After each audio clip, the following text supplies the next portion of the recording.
I look like a corpse. A corpsette.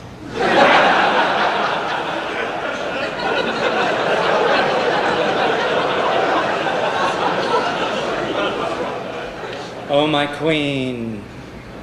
You know you've hit rock bottom when even drag is a drag.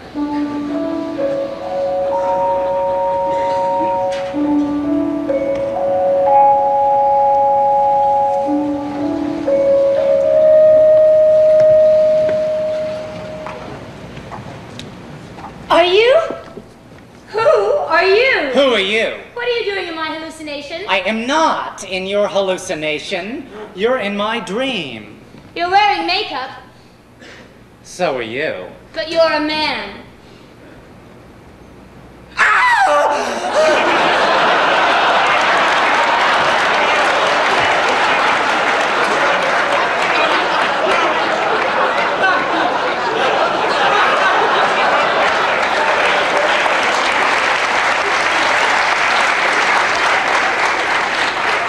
The hands and the feet, give it away. There must be some mistake here. I don't recognize you. You're not. Are you some sort of imaginary friend? No. Aren't you a little old to have imaginary friends? I have emotional problems. I took too many pills. Why are you wearing makeup? I was in the process of applying the face. Trying to make myself feel better. I swiped the new fall colors from the Clinique counter at Macy's. You stole these? I was out of cash. It was an emotional emergency. Joe will be so angry. I promised him no more pills. These pills you keep alluding to. Valium. I take Valium. Lots of Valium. And you're dancing as fast as you can. I'm not addicted. I don't believe in addiction. And I never drink and I never take drugs. Well, smell you, Nancy Drew. Except Valium. Except Valium in wee fistfuls. It's terrible. Mormons are not supposed to be addicted to anything. I'm a Mormon. I'm a homosexual. Oh. In my church, we don't believe in homosexuals. In my church, we don't believe in Mormons. What church do you... Oh! I get it. I don't understand this. Hola, muy buenas noches y bienvenidos a Qué Ruina de Función. Y si esto es Qué Ruina de Función, es porque estamos con Mr. Producer. Rufino Pérez, muy buenas noches. Muy buenas noches, Daniel. Buenas noches a todos. Y hoy yo creo que podemos ponernos cómodos porque hoy traemos café para muy cafeteros. Hoy los que estamos aquí es porque queremos estar aquí, porque hoy tenemos, si ya normalmente los Qué Ruina de Función son programas para selectas minorías, hoy tenemos mandanga de la buena y a la vez yo creo que un poco minoritaria, porque vamos a hablar de Angels in America, de Ángeles en América, tanto la obra teatral como la miniserie de HBO, que es una miniserie del año 2003, por lo tanto hace 22 años, nosotros siempre al filo de la actualidad, Rufino, y quiero aclarar ya, y ahora ya voy a empezar el interrogatorio con Rufino, quiero aclarar ya que no es que en el cine manicomio no se habla de series, porque bli bli bla bla y ya este año habéis traído Twin Peaks, ya habéis traído Angels in America, porque la gente nos lo dice así, con este tono. Mira, primero Twin Peaks, preguntadle a Calle du Cinema si Twin Peaks es cine o tele. Esto lo primero. Y segundo, Angels in America... Cada capítulo comienza con la leyenda A Film by Mike Nichols. O sea que film, hasta donde yo sé, es película. Entonces, Rufino, ¿estamos de acuerdo en que esto es una serie muy sui generis, casi rozando el género cinematográfico? No, o sea, es una película que al ser tan larga no quedó más remedio que presentar como miniserie de televisión, pero tiene todas las calidades, no solo a nivel de producción, sino de reparto, por supuesto de argumento, de una magnífica película. Yo la considero una película larga.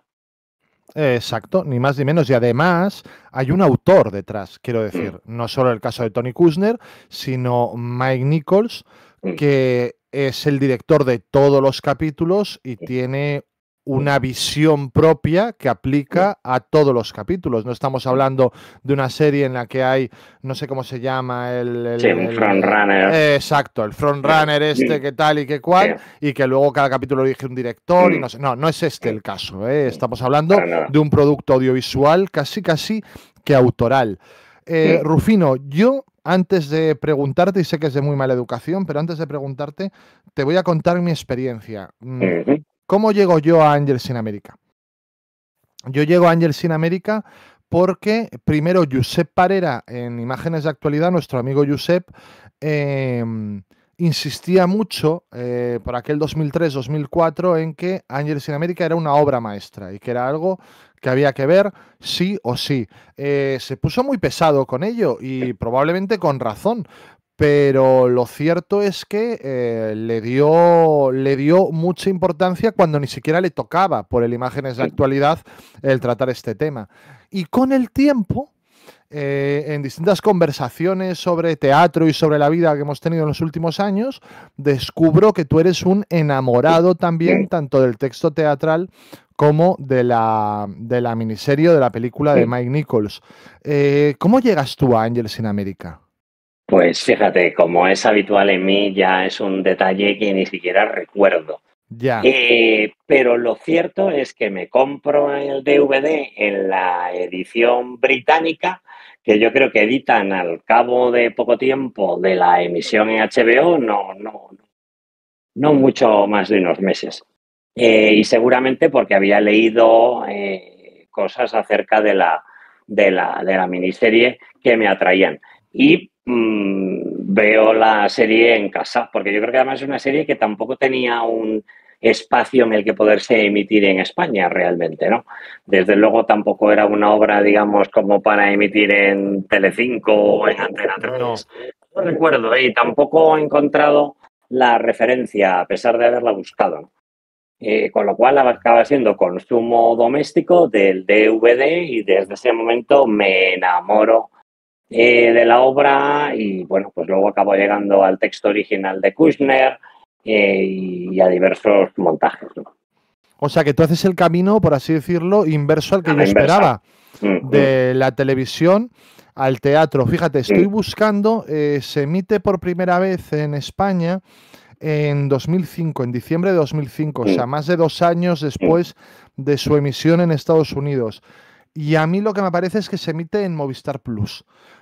O sea, tele de pago. Pero claro, 2005, Movistar Plus, no sé si es del todo fiable esa fuente, ¿no? No lo sé. Ya...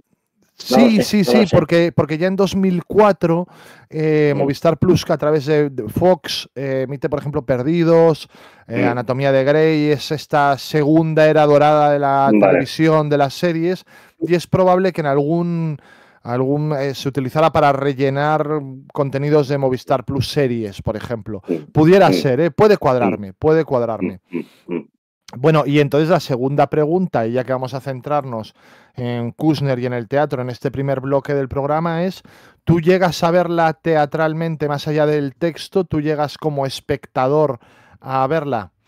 Sí, pero hace relativamente poco, justo antes de la pandemia, en un montaje del Teatro Llura, dirigido por David Selvas, y que es la única ocasión en la que el texto completo se ha producido en España, curiosamente, ¿no? Porque este texto nunca se ha presentado en castellano. Luego hablaremos un poco, ¿no?, de las principales producciones de esta obra en las principales capitales, pero lo cierto es que en España solo se ha podido ver el montaje completo en el Llura de Barcelona y claro, como es una obra en 2 partes y cada una además extensa, porque dura aproximadamente cada parte unas 3 horas y cuarto la primera parte, 3 horas y media la segunda parte. De tal manera que, ¿cuál era la secuencia? Pues jueves hacían la primera parte, viernes la segunda parte y el sábado se hacía la maratón. Empezabas muy pronto, poco después de comer, y veías con ciertos descansos, porque además cada una de las dos partes tiene 3 actos. La segunda parte realmente tiene 5, pero se acaban agrupando para que haya 2 descansos. De tal manera que era un maratón, un sábado por la tarde, de unas 7 horas de teatro. Claro, te Qué puedes barbaridad, imaginar qué locura. lo exigente que eso era tanto para los actores como para los propios espectadores. Pero creo que es la manera idónea de verlo. Porque luego solamente se ha podido ver en los teatros del Canal, lo mencionaremos, pero un montaje italiano. Y de hecho fue también la gran apuesta de Josep María Flotats para inaugurar el Teatro Nacional de Cataluña. El Teatro Nacional de Cataluña es una institución que crea Pujol en su momento más álgido para poder tener una institución teatral con la que competir con el Jura de Barcelona, que era la institución cultural, teatral, pero municipal más fuerte en Cataluña, y para competir con ella crea el Teatro Nacional de Cataluña, le encarga a Ricardo Bofill uno de los edificios más feos, sin duda, de toda la ciudad y uno de los teatros también más inhóspitos en los que puedas asistir a una obra de teatro, con una acústica pésima, en fin, un teatro muy poco afortunado, hay que decirlo. Pero qué ganas de ir, Rufino, qué ganas de ir. ¿Verdad? ¿Me puedes llevar la próxima vez que esté en Barcelona, por favor? Es que ahora tengo mucha curiosidad. Pues iremos, si quieres, porque además alrededor hay otros elementos, otros puntos de interés de la ciudad, ¿no? Por favor. La famosa Torre Akbar, que ahora se llama Torre Glorias, está el Museo del Diseño, están los Nuevos Encantes. O sea, la zona tiene interés, pero lo cierto es que es un teatro, está el Auditori, pero lo cierto es que es un teatro, yo creo, muy poco afortunado. Es de estilo neoclásico, con unas columnas, en fin. Está absolutamente fuera de lugar. Y luego, como digo, lo peor no es eso, lo peor es la propia experiencia teatral, porque la acústica es pésima hasta el punto de que cualquier montaje del tipo que sea lo tienen que hacer con amplificación, porque si no es imposible oír a los actores más allá de la fila, no te digo la fila 10, hablo de la fila 5. Pero espérate, perdón, porque esto me resulta muy curioso. Quiero decir, si tú haces una obra de texto, o sea, si tú haces Hamlet en ese teatro, ¿tienen que ir microfonados los actores? Sí, van microfonados. Lógicamente, el sonido se proyecta sobre todo hacia la mitad del auditorio y arriba, pero es un teatro terriblemente problemático. Bueno, pues el caso es que para inaugurar el Nacional, y ahí estamos hablando lo de memoria del año 90 y tantos, Flotats escoge la primera parte de Ángeles en América, el milenio se aproxima, Millennium Approaches, con un reparto de campanillas. Lo mencionamos en su día cuando le entrevistamos. El papel de Roy Cohn lo hacía, por ejemplo, José María Pou, ¿no? Pero Flotats acaba tarifando a una enorme velocidad con la administración autonómica y dimite enseguida, con lo cual se aborta el proyecto de montar la segunda parte algo más adelante y se queda en una experiencia aislada e incompleta.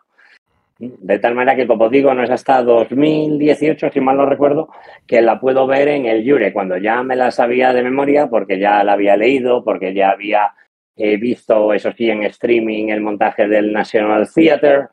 Pero bueno, una gran experiencia. Y de hecho, yo creo que uno de los elementos diferenciales de esta obra pues es acompañar a los actores y a los personajes durante tantas horas, ¿no? Eso en sí ya es toda una experiencia muy, muy especial. Total. Vale, yo voy a seguir lanzándote preguntas, Rufino. Antes de lanzar la pregunta principal, te lanzo otra.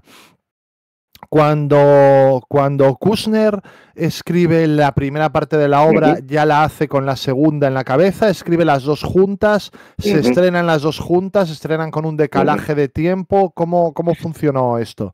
Si te parece, recorremos la cronología, porque es algo convulsa. Vale. Ángeles en América para entenderlo. Podemos saltar. Pues espérate, ahora... si quieres también te lanzo la otra, que a lo mejor prefieres tratarla antes, y es ¿quién es Tony Kushner?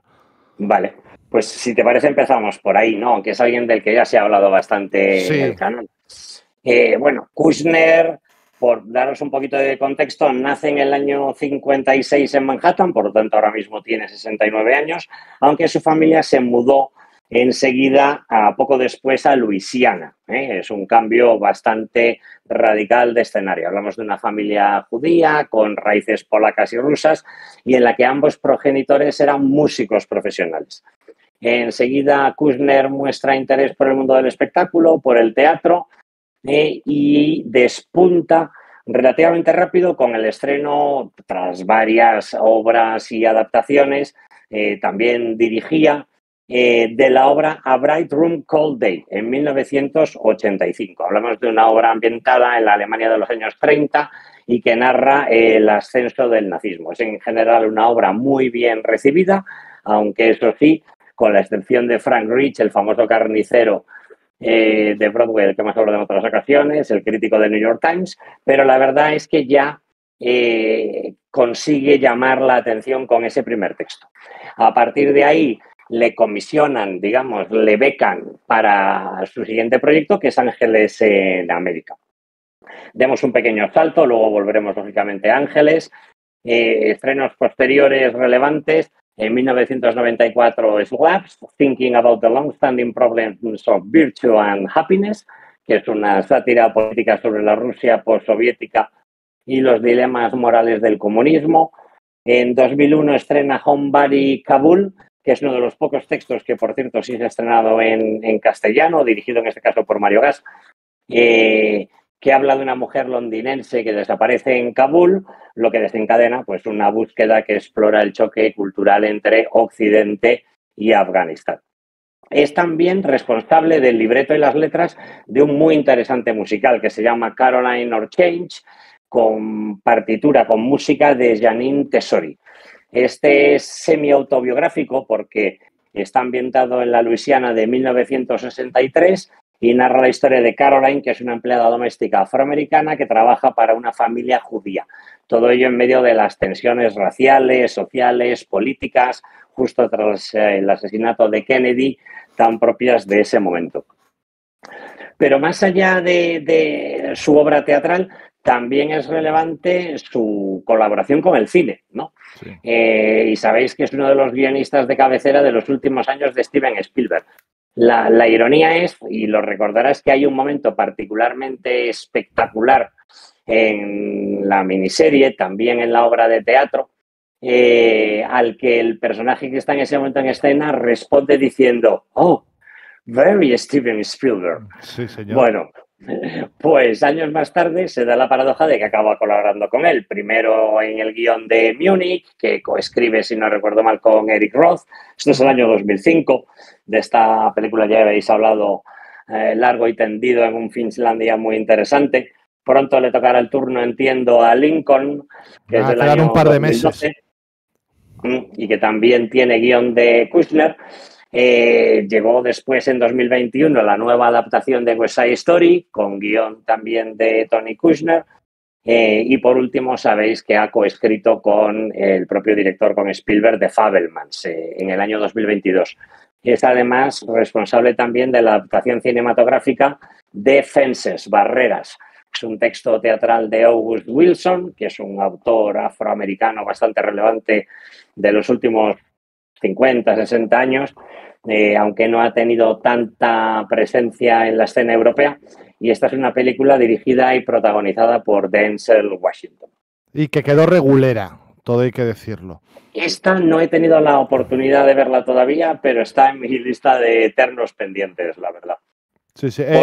Aprovecho, Rufino, y toco campana, sí. Clink, clink. Jorge Koski se ha suscrito, pisazo en la castellana, y bueno, saludo para todo el mundo que ha venido aquí hoy al fresquito, al calorcito, no sé cómo decirlo, de una buena obra de teatro. McManu, El Zorro Ciego, Ari, Ed Hernández, el propio Jorge Koski. Muchas gracias, porque sabemos que a veces no os lo ponemos fáciles con los temas, pero merece la pena siempre, amigos. Y solo porque lo descubráis, de verdad que quedaos que aquí estamos muy bien. Perdón, Rufino. No, y por último, déjame destacar que es también el editor de la obra completa en Library of America de Arthur Miller, ¿no? Sí, señor. Que también creo que es interesante. Ha adaptado textos de otros autores como Madre Coraje y sus hijos, de Brecht, algunos otros textos clásicos. Pero bueno, esto sería, digamos, de manera muy breve, pues un resumen de su carrera. Apuntar, ahora que mencionas a Arthur Miller, que también ha escrito el guión de la adaptación de Muerte de un viajante, en una versión que en un futuro protagonizarán Jeffrey Wright, del que hablaremos hoy aquí, y Octavia Spencer, por lo tanto que lo llevan a la realidad afroamericana. Y también es autor del guión de uno de esos proyectos de Spielberg que en un momento pareció que salía adelante, con Javier Bardem, por cierto, entre los intérpretes, y que al final parece que ha quedado en punto muerto, que es The Kidnapping of Edgardo Mortara. Entonces, pues bueno, ahí también metió mano en el guión. La película actualmente aparece en preproducción, pero bueno, todos los que seguimos un poco la actualidad cinematográfica sabemos que es un proyecto del que se habló hace 10 años, hace 5, pero que ahí sigue de momento durmiendo el sueño de los justos. Y ahora, Rufino, perdón, vámonos con La Odisea de Ángels in America. Vale, yo creo que primero demos muy poco de contexto sobre cuál es el asunto de Ángels in America. Sí, sí, claro. Y a partir de ahí, si queréis, hablamos un poco de los montajes, ¿no? Bueno, ¿qué es Ángels in America? Pues Ángels in America es una obra que entrelaza varias historias en el Nueva York de los años 80, donde los personajes pues enfrentan el amor, la enfermedad, la política, la identidad, en un tiempo muy marcado por la irrupción de la crisis del SIDA. Se trata de una obra con múltiples personajes, un reparto coral, pero con 7 personajes principales, insisto, con un tapiz extenso de múltiples secundarios. Todos estos personajes, todos ellos, son interpretados en la escena por 8, como mucho 9 actores. Por lo tanto, todos los actores doblan o triplican o hasta cuadruplican su presencia con diversos personajes. ¿Cuáles son esos 7 personajes principales? Tenemos primero una pareja homosexual, Pryor Walter, que es un joven al que le diagnostican VIH, SIDA, y que experimenta visiones que lo conectan con lo sobrenatural, a raíz precisamente de la enfermedad. Y su pareja cuando comienza la obra, que es Louise Aronson, y que lucha con su incapacidad para afrontar la enfermedad de su compañero. Hay una segunda pareja, en este caso de mormones originarios de Salt Lake City, por supuesto, pero trasplantados, mudados a Nueva York. Tenemos a Joe Pitt, que es un abogado mormón, conservador, que está casado con Harper y que atraviesa una crisis personal relacionada con su identidad sexual. Y tenemos a su esposa, Harper Pitt, que vive en una realidad distorsionada por el consumo constante de Valium y sus conflictos emocionales.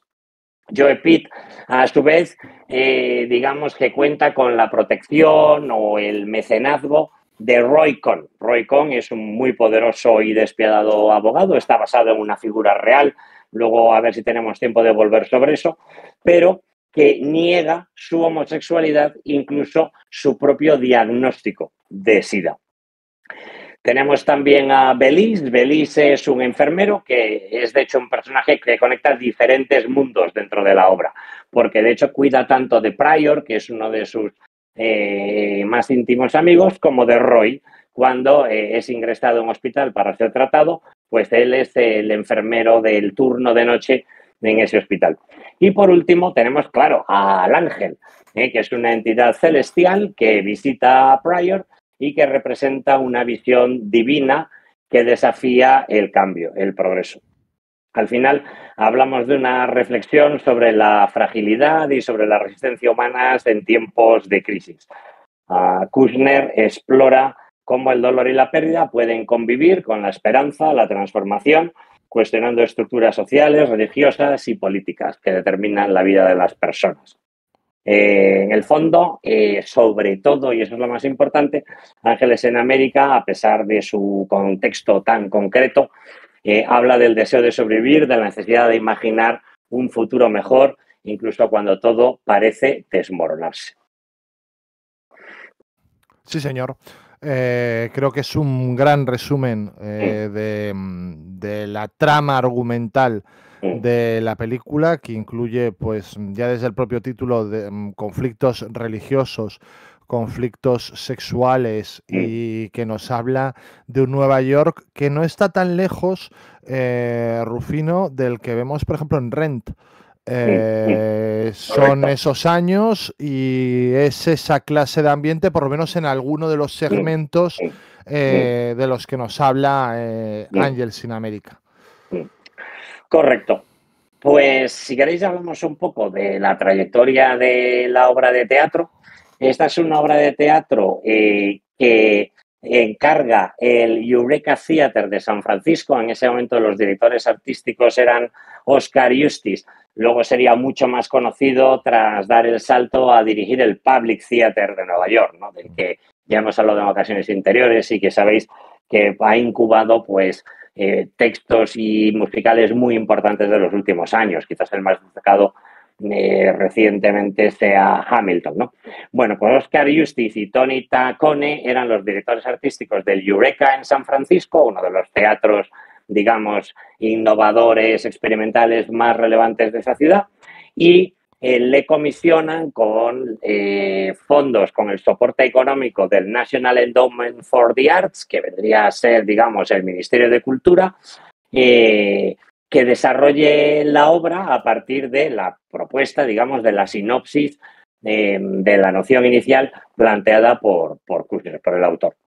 En 1990 se presenta un primer workshop, es decir, una obra todavía, digamos, en progreso, todavía que se tiene que pulir, pero no en San Francisco, sino en Los Ángeles, en el Mark Taper Forum. ¿Por qué? Porque desde el momento en el que comisionan la obra hasta el momento en el que hay un primer texto más o menos listo para poder ser presentado ante una audiencia, aunque sea limitada, Oscar Eustis y Tony Taccone dejan el Eureka para irse al Mark Taper, entre otras cosas por la inestabilidad financiera, por los problemas económicos que tenía el Eureka. De tal manera que se presenta ese primer workshop. ¿Qué ocurre? La gente del Eureka, la nueva dirección del Eureka, dice, oye, un segundo, esta obra la hemos comisionado a nosotros, nos pertenece, se tiene que estrenar en nuestro teatro. Con lo cual, Kushner se ve obligado a, digamos, ceder el texto para que el estreno de la obra ya más pulida, más redondeada, algo más rodada, y hablamos siempre, ojo, de la primera parte, se estrene en el Eureka en el año 91, en este caso dirigida por David Eastbourne. Bueno, a partir de ahí, y cumplido, digamos, ese trámite más o menos legal, vuelve el texto a Los Ángeles en el año 92 con un Millennium Approaches, primera parte, ya bastante redondeado, y con una perestroika, que es la segunda parte, todavía muy, muy en bruto. Esto llega hasta el punto de que la duración en ese momento de perestroika pues duplicaba la duración que tiene el texto a día de hoy. Y digo el texto a día de hoy porque no se puede hablar de un texto terminado, ¿eh? En cada uno de los montajes de los que os voy a ir hablando, o en muchos de ellos, Kushner estaba presente y reescribiendo y revisando el texto. El texto que se ha visto por última vez en Broadway no es el que está publicado, porque Kushner hizo nuevas revisiones del mismo. Pero bueno, podemos decir que ya en el 92 se hace una primera presentación del ciclo completo, pero como digo, todavía de una manera muy asimétrica, con una primera parte bastante redonda y bastante cuajada y con una segunda parte pues bastante más, digamos, por pulir. Y claro, al final en la segunda parte es en la que se tienen que atar cabos, es la que tiene que producirse un desenlace, en la que tenemos que ver cómo se culmina el arco de los diferentes personajes, con lo cual la presión que tenía Kushner era muy considerable, ¿no? Bueno, aún así, la atención que consigue ese montaje de Los Ángeles es tal que enseguida se interesa por el texto, pues otros teatros. Y ese mismo año, en el 92, Declan Donnellan, que es uno de los mejores o más importantes directores teatrales de los últimos 30, 40 años, lo estrena en el Royal National Theatre, con la presencia del propio autor. Hasta el punto de que, por supuesto, nuevas reescrituras, durante los ensayos notas constantes.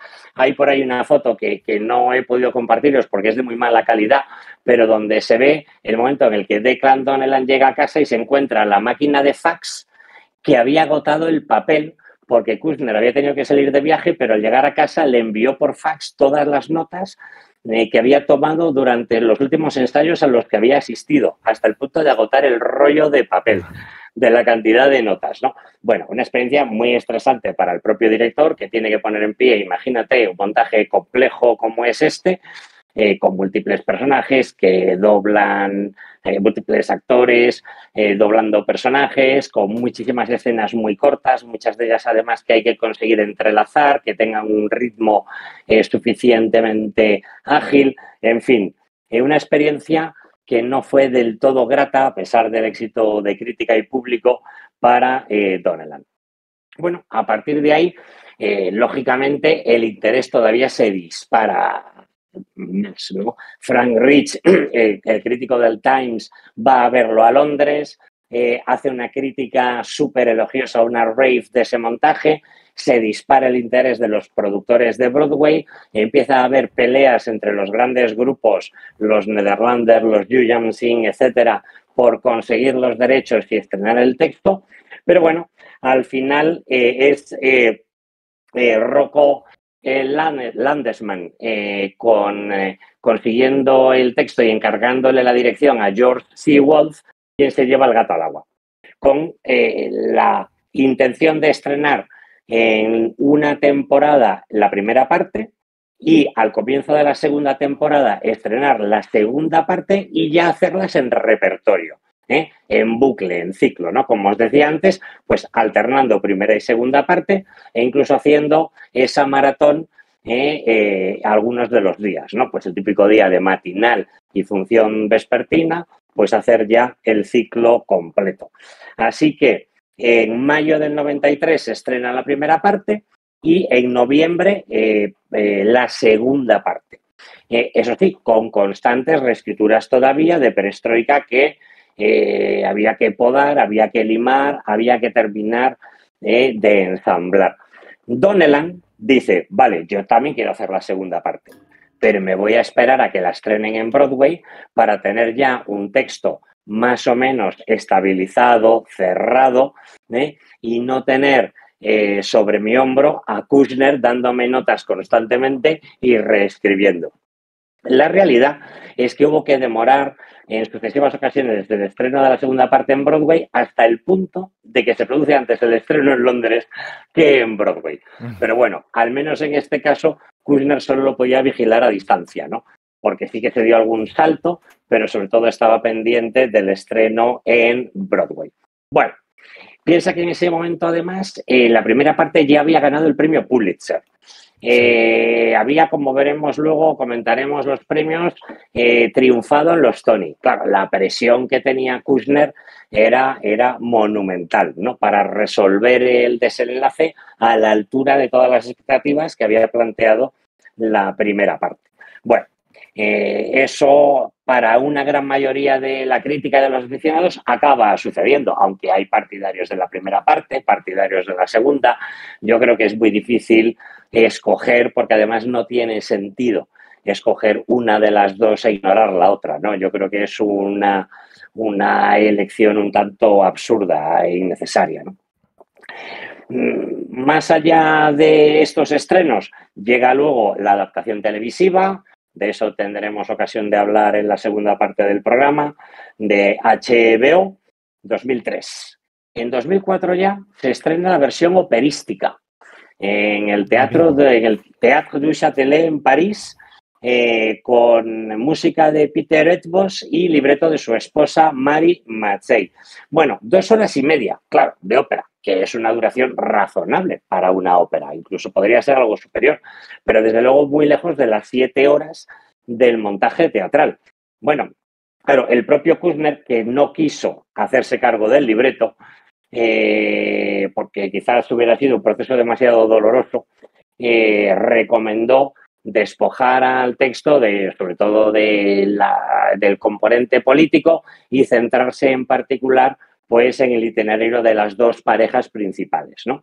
También, por supuesto, aparecen otros personajes y se logra una versión, yo diría, muy bien sintetizada del texto original, pero claro, cuando ya estás condicionado por el texto original, es difícil valorar el valor, digamos, que tiene la ópera per se, ¿no? En sí misma, ¿no? Si se sostiene o no, es difícil de valorar para alguien que tiene tan presente, digamos, todos los precedentes. Hay que decir que tuvo una muy buena recepción comercial y crítica y además algo bastante inhabitual en la ópera contemporánea, una larga vida comercial. Es habitual que las óperas contemporáneas las encargue un teatro, quizás 2, a veces lo pueden coproducir 3. Lógicamente eso significa que ese montaje se va a ver en esos 3 teatros, pero normalmente la vida comercial de los estrenos recientes en ópera no suele ir mucho más allá. Sin embargo, este montaje se ha podido ver desde entonces prácticamente en todas las temporadas teatrales en algún lugar del mundo. Se ha podido ver en Hamburgo, en Ámsterdam, en Boston, en Frankfurt, en Los Ángeles, en Nueva York, en Viena, en Budapest, en Salzburgo. Las imágenes del vídeo que nos está poniendo el doctor en este caso son de Bremen, en otros teatros también de óperas regionales alemanes. La verdad es que ha tenido una vida comercial sorprendentemente larga para lo que es habitual, como digo, en ópera contemporánea. Llegamos ya a 2010, producción conmemorativa del 20 aniversario en el Signature Theatre de Nueva York, teatro del Off-Broadway, también con una muy buena recepción crítica. En 2011 destacar el montaje dirigido por Ivo Van Hove, que sabéis que es otro de mis directores de teatro contemporáneos de referencia, montaje del Tunnel Group de Ámsterdam, en una producción visualmente muy innovadora, sin apenas aparato escénico, sin atrezzo. Hay una escena de Roy Cohn al teléfono que luego veremos, en la cual el actor se quejaba de no tener siquiera un teléfono con el que poder desarrollar la escena, pero emocionalmente muy intensa. Como os decía antes, en 2012 se pudo ver durante 3 exiguos días en los teatros del Canal una producción italiana que se remontaba a 2007. Y ya en 2017 se repone de nuevo en el Royal National Theatre. En este caso, en un montaje dirigido por Marianne Elliott, directora residente del National Theatre, que había estado a cargo de montajes tan relevantes como el de The Curious Incident of the Dog in the Nighttime, sí, War Horse. Luego se hizo cargo también de ese Company con cambio de género en el papel protagonista. Bueno, una directora jugona, muy jugona entonces. Sí, muy jugona, muy interesante, con una enorme imaginación, terriblemente teatral, y que consigue reunir un reparto de primerísimo nivel. Pues, por ejemplo, en el papel de Prior Walter tenemos a un Andrew Garfield, por cierto, inconmensurable, o en el papel de Roy Cohn a Nathan Lane, y que, por cierto, está disponible en la plataforma de streaming de la National Theatre. Esa producción tiene tanto éxito que, por supuesto, transferirla a Broadway estaba fuera de duda. Llega en el año 18 al Neil Simon y recibe también múltiples premios, con apenas cambios en un par de actores del reparto. Por último, ya mencionar, como os avanzaba antes, el montaje del Jura, dirigido por David Selvas, de 2018 en Barcelona. Estas serían, digamos, las producciones más relevantes. Pero como veis, la historia de la producción, sobre todo de Perestroika, no tanto de la primera parte del Milenio se aproxima, es bastante convulsa, y Kushner es uno de esos escritores que nunca terminan de cerrar sus textos, ¿no? Lo mismo le ha pasado también, por ejemplo, con Home Bari Kabul, Pero la verdad es que, claro, una obra tan proteica como esta, tan extensa, pues permite y hasta exige posiblemente todas esas reescrituras, ¿no?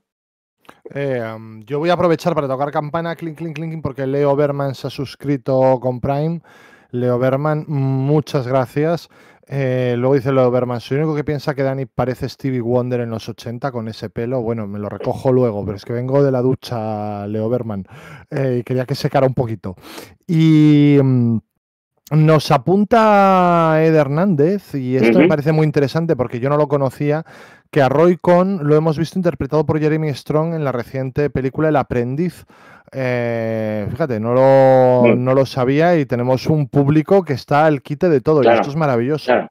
No la he visto, pero claro, es inevitable que aparezca Roy Cohn porque fue uno de los primeros y más importantes mentores de Donald Trump, de un jovencísimo emprendedor llamado Donald Trump. Esto llega hasta el punto de que hay una anécdota. Se filtra que hay un momento en el primer mandato de Trump en la Casa Blanca en el que echa de menos tener a un abogado sin escrúpulos que le asesore mejor y dice, "Where is my Roy Cohn?", ¿no? Frase que luego se utilizó para la promoción de la obra de teatro en Broadway. Y apuntar también que yo en mi maravillosa ingenuidad, porque yo te soy muy ingenuo, Rufino, en el fondo, quiero primero mencionar La herencia, que es otro texto teatral maravilloso que está editado en castellano y que tuviste a bien regalarme y que tengo que leer en el momento en el que tenga tiempo de leer, pero al que le tengo muchas ganas, y que yo también en mi cabeza creía que era de Kushner. Pero no, resulta que es de Matthew López. Yo en mi bendita ingenuidad, cuando surge este programa y yo te lo propongo, además me acuerdo que lancé en directo el guante en otro programa en el que no estabas tú, y esa misma noche me escribiste. Era un Finlandia, yo creo, porque seguro que hablabais de Kushner, ¿no? En el de Múnich, seguro, Claro, seguro. de Múnich. Y esa misma noche, yo después del programa estaba ahí sentado en el butacón en mi salón con mi copa de Cardenal Mendoza y mi puro, porque eso es lo que hago yo después de cada programa, por si la gente no lo sabe, y me llegó un mensaje de Rufino y me dice, adelante con Ángels in America. Y en mi completa ingenuidad dije, vale, pues me veo la serie y aprovecho y me compro el texto teatral y me lo leo. Y se lo dije a Rufino y Rufino hizo ese gesto con la cabeza y ese levantamiento de cejas que hizo ahora y me dijo, Dani, esto no está editado en castellano. Y parece mentira porque soy muy ingenuo, porque en mi cabeza era impensable que Ángels in America no estuviera editado en castellano. Pero es verdad que los textos teatrales contemporáneos, y entiendo Ángels in America como un texto teatral contemporáneo, aunque ya tiene cierto tiempo, tienen muy mala salida en el mercado editorial español y no está, Rufino. Y esto es una pérdida, aunque si me dices que todavía no está el texto cerrado definitivamente y que sigue creciendo, pues bueno, a ver si en algún momento... No, pero bueno, ya hay texto publicado, con lo cual digamos que hasta que haya una nueva edición será el, digamos, que podamos dar por fijado. Pero claro, estamos ya a un tris de que este texto se publique en la colección de literatura universal de cátedra, ¿sabes? En los libros de bolsillo de color blanco. Pues claro, ya es más un clásico casi que contemporáneo. Y solamente yo creo que una colección de esas características se podría permitir lo que eso significa, ¿no? Primero, de esfuerzo editorial, de traducción, de edición, por supuesto, de derechos para una tirada tan corta, ¿no? Ya. Bueno, en fin, así está el panorama. Bueno, Rufino, no sé si antes de pasar a la miniserie quieres aportar más. Bueno, déjame solo explicaros un par de cosas más. Por una parte, los premios. Mencionar que es una obra multipremiada. Ya sabemos que la primera parte ganó el Pulitzer. La primera parte, además, en su primera encarnación en Broadway, tiene 9 nominaciones y consigue 4 premios. Mejor obra, mejor actor principal para Ron Leibman, que hacía el papel de Roy Cohn, Aquí es difícil encontrar un actor principal, pero bueno, hablaremos cuando hablemos de los semis, porque tengo cosas que decir, tengo opiniones al respecto. Claro, mejor actor de reparto, había varios nominados, pero se lo lleva Stephen Spinella por su Prior Walter, y mejor dirección para George Wolf. El año siguiente, temporada siguiente, Perestroika, 6 nominaciones y 4 premios de nuevo los mismos. Mejor obra, mejor actor principal, pero en este caso se lo dan a Stephen Spinella, es decir, a Prior Walter, no deja de ser irónico, y mejor actor de reparto, Jeffrey Wright, haciendo de Belize. Mejor dirección, George Wolf. El revival, que ya se hace en repertorio, las 2 obras se estrenan simultáneamente en la misma temporada. Mejor reposición, mejor actor principal para Andrew Garfield, nuevamente el actor que encarna a Prior Walter, y mejor actor de reparto, en esta ocasión para Nathan Lane, haciendo de Roy Cohn. En el Reino Unido, en el 92, la primera parte consigue 4 nominaciones, pero no materializa ninguna de ellas. La segunda consigue 2 y gana como actor de reparto Joseph Maidel, haciendo de Belize. Bueno, ya vemos un poco cuáles son los personajes que más éxito tienen en, digamos, el mundo de los premios, ¿no? En el caso del revival, mejor reposición y mejor actriz de reparto para la intérprete de Harper Pitt, para Denise Gough.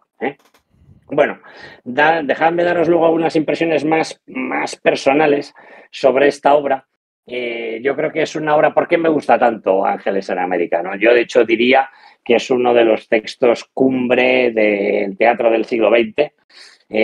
Lamentablemente no tan conocido por estos lares, pero que yo creo que estaría en la lista de las mejores 10 obras del siglo XX sin ninguna duda.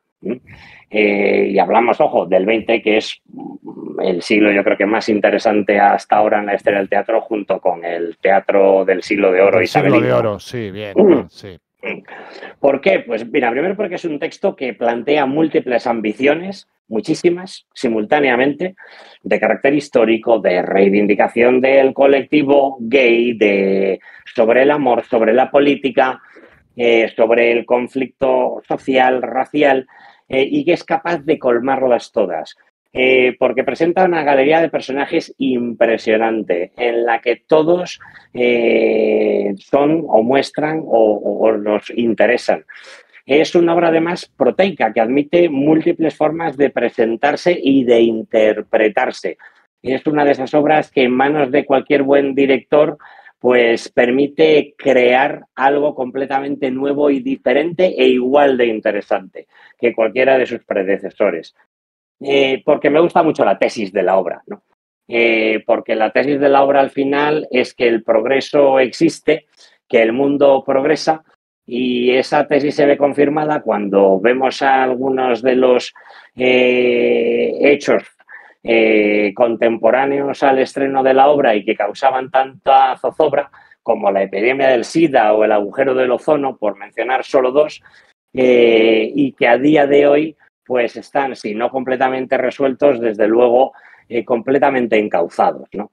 En ese sentido también es una obra presciente, como lo es en la manera de identificar cuál va a ser el rumbo político del país. Y es verdad, por tanto, sobre todo cuando hablas de los personajes homosexuales de la obra y de su experiencia, muchos de ellos infectados de SIDA, que interpela una experiencia colectiva en un momento muy concreto, pero que yo creo que lo trasciende. Al final lo relevante aquí es la universalidad del montaje, ¿no? Más allá del momento en el que se contextualiza, ¿no? Es verdad que hay momentos donde vuelve a ser más relevante, ¿no? Pues ahora parece que pues incluso en Estados Unidos pues hay ciertas amenazas a algunas de las conquistas sociales de los últimos años. Eso lo puede hacer más pertinente. Claro, imagínate la reposición de Broadway en pleno primer mandato de Trump, y en ese momento yo creo que se reprimía, ahora está completamente desmelenado, ¿no? Pero yo creo que eso incluso... ¿Qué más quisiera él que estar desmelenado, Rufino?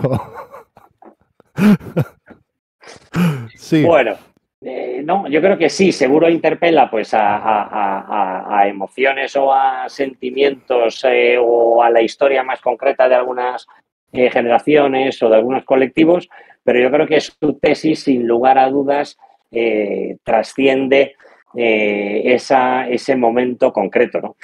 Por otra parte, porque es una obra profunda y desacomplejadamente teatral en su lenguaje, en su estructura, en su puesta en escena, aprovecha todos y cada uno de los recursos que ofrece la disciplina teatral, ¿no? Algo que, por cierto, luego creo que Nichols supo respetar bastante bien, ¿no?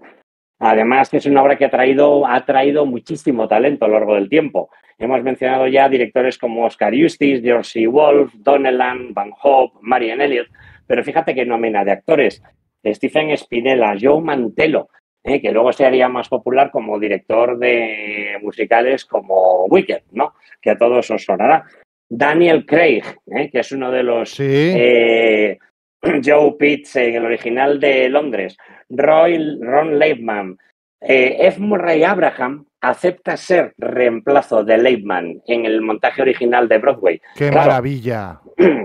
pero en primera instancia, cuando se lo proponen tras asistir a la representación, pues la primera reacción, lógicamente, es de indignación. Pero ¿cómo voy a ser yo reemplazo? Pero luego se lo piensa dos veces y dice, un momento, estamos hablando de Roy Cohn. Esto va a Claro. ser divertidísimo y una experiencia inolvidable. Y, por supuesto, de cabeza, ¿no? Jeffrey Wright, Christian Borle, Michael Urie, Zachary Quinto, Adam Driver fue uno de los Louis del montaje del Signature Theatre Off-Broadway año 2010. Billy Porter, Andrew Garfield, cuando ya era una estrella, por cierto. Russell Tovey, Lee Pace, Nathan Lane, que consigue reestructurar o reenfocar su carrera gracias a este papel, ¿no? Un talento inagotable se ha sentido atraído por este montaje, ¿no? Por otra parte, y ya acabo, te lo prometo. No, Y os lo estoy de prometo a verdad que todos. estoy disfrutándolo mucho, Rufino. Angels in America, yo creo que también subyace, seguramente, en lo mucho que me gusta esta obra, que en el fondo tiene la estructura y la ambición de un musical. Y déjame buscar para ello una fuente de autoridad. Voy a citar, para los que quieran investigar más, hay un libro maravilloso, La historia oral de Angels in America, que se llama The World Only Spins Forward, el mundo solo se mueve o solo gira hacia adelante, que es fantástico, fantástico, lleno de testimonios sobre las diferentes encarnaciones de Ángeles en América. Y una sección que es muy interesante son testimonios de dramaturgos que estaban, digamos, empezando a asomarse al mundo del teatro en el momento en el que se estrena Ángeles en América y cómo les impacta, ¿no? Bueno, pues uno de esos autores es un tal Lin-Manuel Miranda, que dice: me dejó completamente alucinado. Quiero decir, fue la primera vez que vi una obra de teatro, era la primera vez que había una obra de texto, porque él de lo que estaba enamorado era de los musicales, Claro. que en un nivel puramente superficial tenía el diseño de producción y la magnitud de un musical. Y la forma en que se movía. Yo pensaba, por prejuicio, claro, que una obra de teatro ocurría en un único espacio, que era algo pequeño. Nunca había visto nada que se moviera, y esta palabra es clave, ¿no? El movimiento, como la producción de Angels de George. Las transiciones sin fisuras, el tempo, el ritmo, para mí se sentía como un musical. De una escena muy naturalista a una escena en la Antártida, a la escena donde Luis suelta páginas y páginas de culpa liberal, mientras Belis simplemente se queda sentado. Tenía espacio para todos los ritmos, tenía espacio para todo al mismo tiempo. Como coda final, testimonio de John Matthews, que es uno de los actores que ha hecho de Louis. Harper y Joe en un lado del escenario, Louis y Pryor en el otro, teniendo sus escenas de ruptura, de pelea, de forma entrelazada, superpuesta. Eso está directamente sacado de la ópera. Qué maravilla, Rufino. Pues ya está, o sea, yo venía con mis peros a la obra, a la hora no, a la miniserie o a la película o lo que sea, ya está. Ya no, yo lo que voy a decir van a ser insensateces probablemente, pero Rufino, qué maravilla escucharte. Y para que quede claro cuál es el rol de cada uno en este programa, Rufino, antes de irnos al intermedio, voy a leer al público. Ari, qué placer es siempre escuchar a Rufino, cuantísimo se aprende con él y qué pasión transmite. A lo que Frusna contesta, un puto lujo, no puedo disfrutar más de estos programas. Respecto a mí, Ed Hernández dice, ¿Dani es más Stevie Wonder o Diego el Cigala? Vámonos a la pausa y nos volvemos con la miniserie. Hold. I wish I was an octopus. A fucking octopus. 8 loving arms and all those suckers. Know what I mean? No. You want lunch? No, that's okay, really. Hey, Lee. Roy Cohn. What kind of greeting is that? I thought we were friends, eh? This'll take a minute. Here, eat a little something. What is this? Tasty sandwich here? Liver something. Uh-huh. I already told you it wasn't a vacation, it was business, Mrs. Sofa. I have clients in Haiti, Mrs. Sofa. Listen, Aileen, you think I'm the only goddamn lawyer in history ever missed a court date? Don't make such a big fuck. Hold. You hag? Yeah, this is a bad time. Bad time is a good time. Baby dog. Oh, fuck, wait. Hello? Yeah, sorry to keep you holding, Judge Hollins. I just got... Mrs. Hollins? Sorry, dear. Oh, deep voice you got. You enjoying your visit? She sounds like a truck driver. He sounds like Kate Smith. It's very confusing. Nixon appointed him. All the geeks are Nixon appointees. Uh-huh. How many tickets, dear? 7? For what? Cats? 42nd Street? What? You wouldn't like Lacage, trust me. Trust me, I know. Oh, for God's sakes, hold. Baby doll? 7 for Cats or something? Anything hard to get, I don't give a fuck what, neither will they. You seen Lacage fall? No. Oh, the best thing on Broadway, maybe ever. So how's life in appeals? How's the judge? He sends his best. He's a good man. Loyal. Not the brightest man on the bench, although he has manners and a nice head of silver hair. He gives me a lot of responsibility.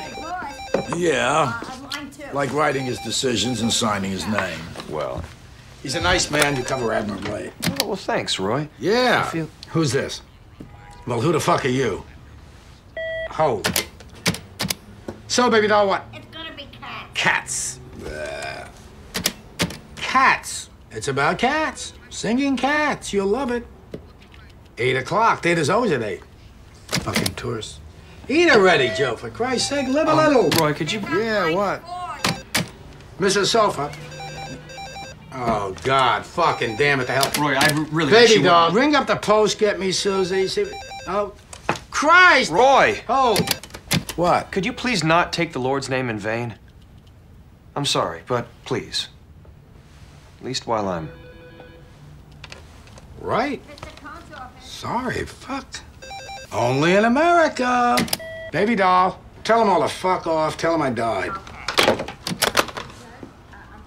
So, Joe. I'm sorry, Roy. It's just that No. Principles count. I respect principles. I'm not religious, but I like God. God likes me. Baptist, Catholic, what? Mormon. Mormon? Oh, delectable. Absolutely. Only in America. So, Joe, what do you think? It's, well... The crazy alive. Chaotic. Yeah, God bless chaos, though, right? Mormons? I knew Mormons in Nevada. Utah, mostly. Well, no, these Mormons were in Vegas. So? So how would you like to go to Washington and work for the Justice Department? Sorry? How would you like to go to Washington, work for the Justice Department? All I gotta do is pick up the phone, talk to Ed, you're in. In, what exactly? Associate assistant, something big. Internal affairs, heart of the woods, something nice, with clout. Ed, Bees! Attorney General. Oh, All you gotta do is pick up the phone. I have to think. Okay. Yeah, great time to be in Washington, Joe. Oh, Roy. It's incredibly It exciting. means something to me, too, you understand? I can't say how much I appreciate this, Roy. I'm sort of, well, stunned. I mean, thanks, Roy. But I have to give it some thought. I have to ask my wife. And, Oh, your wife, of course. no, but I really appreciate Of it. course, talk to your wife. Bueno, pues ahí tenemos a los buenos de Al Pacino y de Patrick Wilson en una de las escenas clave del primer capítulo de Angels in America. En el año 2003, HBO estrena la miniserie de Angels in America. La dirige, como decíamos, Mike Nichols, pero antes tantearon a otra gente, Rufino, y creo que escogieron bien. La primera opción era Robert Altman, quizá por la tendencia a la coralidad en sus propuestas y porque Altman ya estaba de retirada.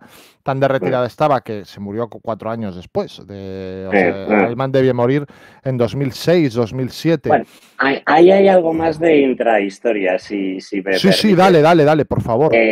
Claro, Robert Altman conoce a Kushner tras asistir a una de las producciones de Ángeles en América y quedarse enamorado del texto. Se conocen más o menos, no sé hasta con qué punto de familiaridad, pero se convierten en amigos. Y a todo esto hay que decir que Kushner considera una de sus mayores influencias la película Nashville de Robert Altman. Sí, tiene sentido, tiene todo el sentido del mundo. Que tiene todo el sentido, ¿no? Por esa coralidad, por ese retrato sin ambajes de la mejor y la peor de las Américas, con todos sus contrastes sociales, religiosos, políticos y demás. Todo este tapiz ya aparece en Nashville, ¿no? Con lo cual, esa película que impacta tanto a Kushner, él la reconoce como una clara influencia. A partir de ahí se hacen amigos. Y cuando se acerca el primer, digamos, productor interesado en llevar Ángeles en América al cine, en primer lugar al cine, a Kushner, le pregunta, oye, si tuvieras que pedir un deseo, ¿quién querrías que dirigiese Ángeles en América? Y él dice, sin dudar, Robert Altman. Lo que pasa es que creo que era el rey de la procrastinación. Sí. Y no terminaban de cuajar cómo llevarlo a cabo. En principio iban a ser 2 películas. Y he de decir que a mí el cine de Altman me gusta un poquito menos de lo que debería gustarme en general. Que es algo que no pasa con el de Nichols. Pero bueno, esto ya son matices y apreciaciones muy personales. Es Altman, dicen, el que mete a Pacino ya directamente en el proyecto. Otra opción que barajaban, y que también puedo entenderlo, y no sé si hay una intrahistoria detrás, la de Neil LaBute. Neil LaBute era el chico guapo de Hollywood en aquella época, dirige In the Company of Men, dirige Amigos y Vecinos, dirige una película que a mí me gusta mucho que es Persiguiendo a Betty, con René Zellweger. Era un tipo de antecedentes teatrales y que se manejaba muy bien con estos textos. Después ya dirigiría The Wicker Man y un montón de cosas y acabaría cayendo en desgracia hasta la actualidad, en la que es en un momento en el que es alguien completamente irrelevante, por lo menos en el mercado cinematográfico. Y otra de las opciones, quizá por su excentricidad, es Paul J. Hogan.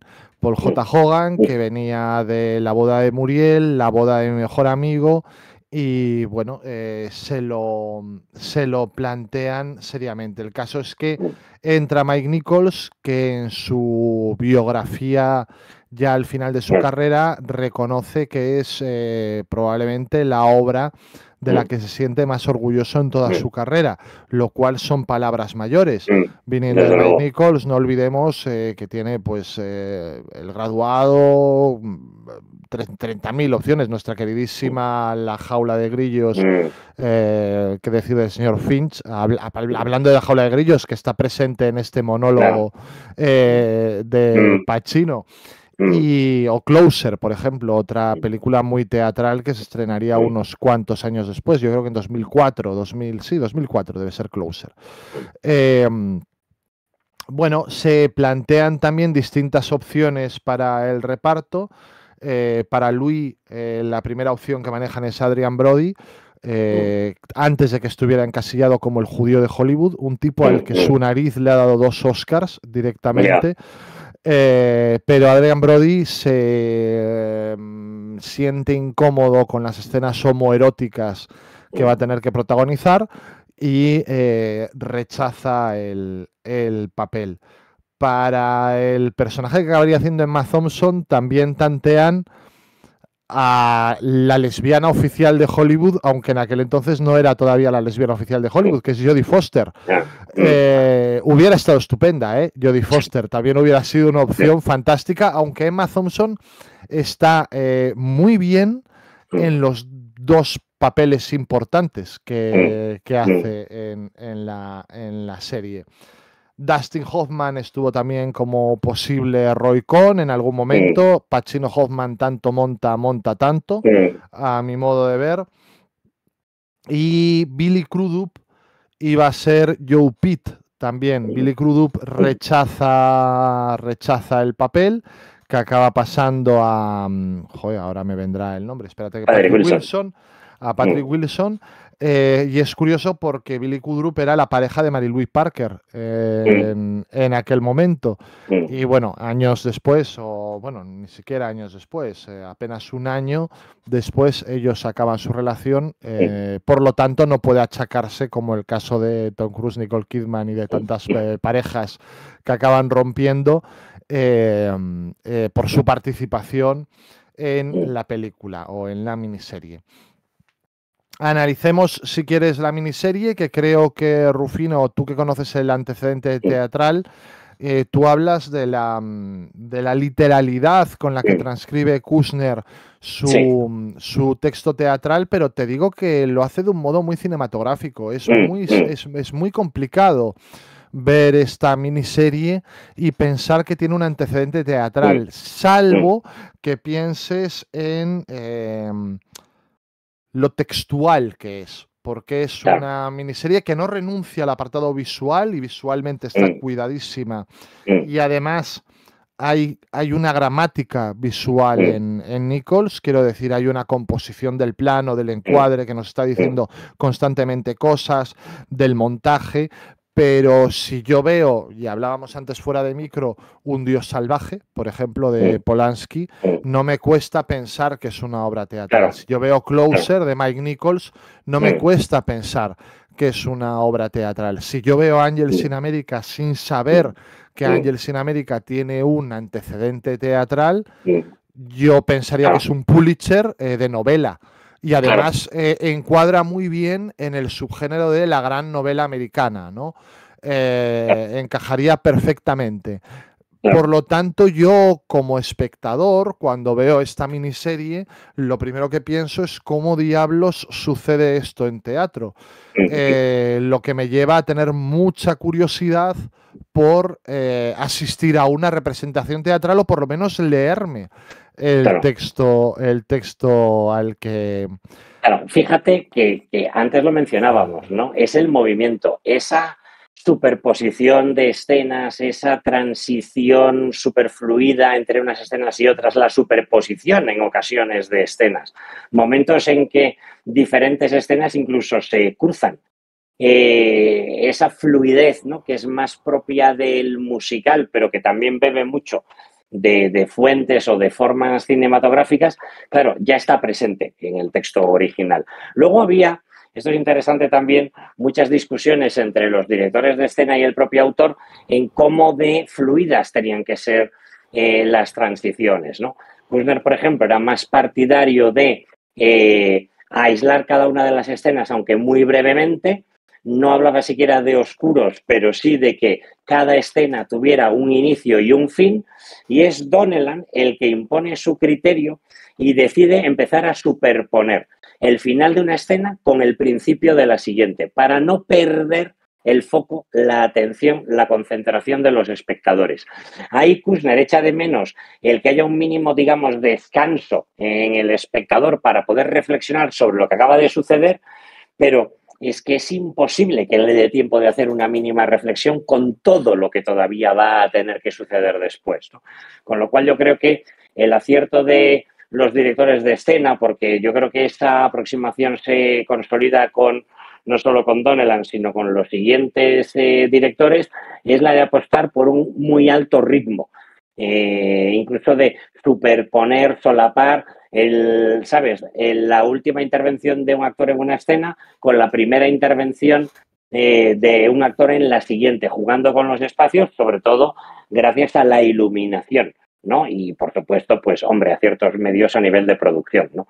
Pero es verdad que es difícil imaginar el origen teatral de una serie que cambia tan constantemente de escenarios y de personajes, ¿no?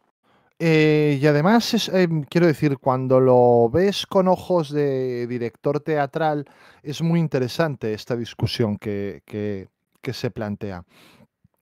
Porque suceden dos cosas. Kushner, por lo menos por lo que yo conozco de él a través de esta miniserie, no es un autor fácil. Sus diálogos no tienen un vocabulario fácil, está transmitiendo ideas constantemente, juega con la cultura popular americana, los conflictos morales son densos y el texto no escapa de esa densidad. Yo, por ejemplo, y esto no es una de las provocaciones, porque por cierto, espectadores, le he prometido 2 provocaciones a Rufino en este programa, y esta no es una de las provocaciones, aunque probablemente a ti te lo parezca. Yo eché de menos algo del ritmo de un Sorkin, por ejemplo, de un Aaron Sorkin, viendo esta miniserie. Porque Sorkin plantea dilemas morales, plantea referencias a la cultura popular, no es fácil en su vocabulario tampoco, pero aunque sea a través de este walk and talk del que nos tiene acostumbrados en sus películas, de nuevo el movimiento, Rufino, tiene un sentido del humor del que yo creo que carece gran parte del texto de Ángels in America. Y hasta con lo más sórdido siempre te quita una sonrisa, te alivia, te mete un poquito de gas que es algo que Kushner ni quiere hacer, ni siente la necesidad de hacer, no sé si sabe hacer, pero desde luego no es algo que haga. Kushner es ambicioso y tú tienes que seguirle el ritmo. Entonces, sí que entiendo estos parones para la reflexión, aunque solo sea para respirar, para asimilar lo que has pasado. ¿Qué sucede? Que si estamos hablando de un texto dividido en 2 partes, uno de 3 horas, otro de 3 horas y cuarto, cuando diriges teatro sabes que una vacilación, un silencio no está mal, pero si empiezas a sumar tiempos muertos, un texto de 3 horas se te puede ir a las 3 horas y cuarto, 3 horas y 20. Y en teatro el ritmo es súper importante. Entonces entiendo esta dualidad desde el punto de vista de director amateur, que soy yo, entiendo esta dualidad a la hora de plantearte qué hacemos. Le damos descanso al público a cuenta de quizá hacer más tedioso el viaje, o vamos a todo trapo y que reflexione después, aunque vaya a salir del teatro como si le hubiera caído una losa de hormigón encima, porque no es fácil el texto. Desde luego, Kushner es muy exigente con el espectador, muy exigente con el espectador. Pero dicho esto, déjame conectar esas 2 ideas a través de un ejemplo. Hay un diálogo, pero que es prácticamente un monólogo, un momento en el que Luis, uno de los protagonistas, le suelta a Belize un discurso que en el fondo es autoexculpatorio, pero disfrazado de reflexión política al más alto nivel, cuando en el fondo él lo que quiere es explicarle a Belize por qué está dejando o ha dejado a Pryor a pesar de su enfermedad y que es el peor momento para dejar a su pareja, y lo hace a través de un monólogo que dura bastantes minutos, ¿vale? Bastantes minutos, y que conecta un montón de ideas políticas que es imposible digerir ni siquiera para apreciar o para discutir o para confirmar en tiempo real por parte del espectador. O sea, hay que renunciar de entrada a esa aspiración. Y de hecho, pues la reacción lógica es la que tiene el propio Belize, ¿no? Y ojo, ahí estos son los momentos más difíciles para el actor que interpreta a Belize, porque si empieza a reaccionar a ese discurso antes de tiempo, estará ayudando al espectador porque estará haciendo de comic relief, de alivio cómico. El espectador enseguida verá, a Belize le pasa lo mismo que a mí. No entiendo toda esta verborrea, esta diarrea verbal, este discurso atolondrado, desordenado, donde, por cierto, no hace más que lanzar constantes ofensas contra lo que yo pienso o lo que yo represento, desde el punto de vista racial, desde el punto de vista de amigo íntimo de Pryor, etcétera, pero no tengo ni tiempo de replicar. Entonces, solo te quería una reacción cómica, que es la que el espectador agradecería, pero pasan esos minutos. Al final, Belize reacciona con una especie de gesto que es como, ajá, como diciendo, Dios mío, el tocho que me has soltado, y eso recompensa al espectador. Pero el espectador tiene que haber resistido. Pero porque ahí lo importante no es lo que dice Luis. Ahí lo importante es por qué Luis dice lo que dice. Claro, Quiero claro, decir, y esto por eso, tú lo entiendes si eres un espectador que sabe leer los textos o lo que está pasando en escena, lo entiendes a los 30 segundos. A los 30 claro, segundos has renunciado. Tú ya sabes, lo claro, que nos pero está es que eso es lo diciendo es... importante. Exacto, Claro, lo que nos está comprender diciendo es quién que es no hay que Luis. comprender.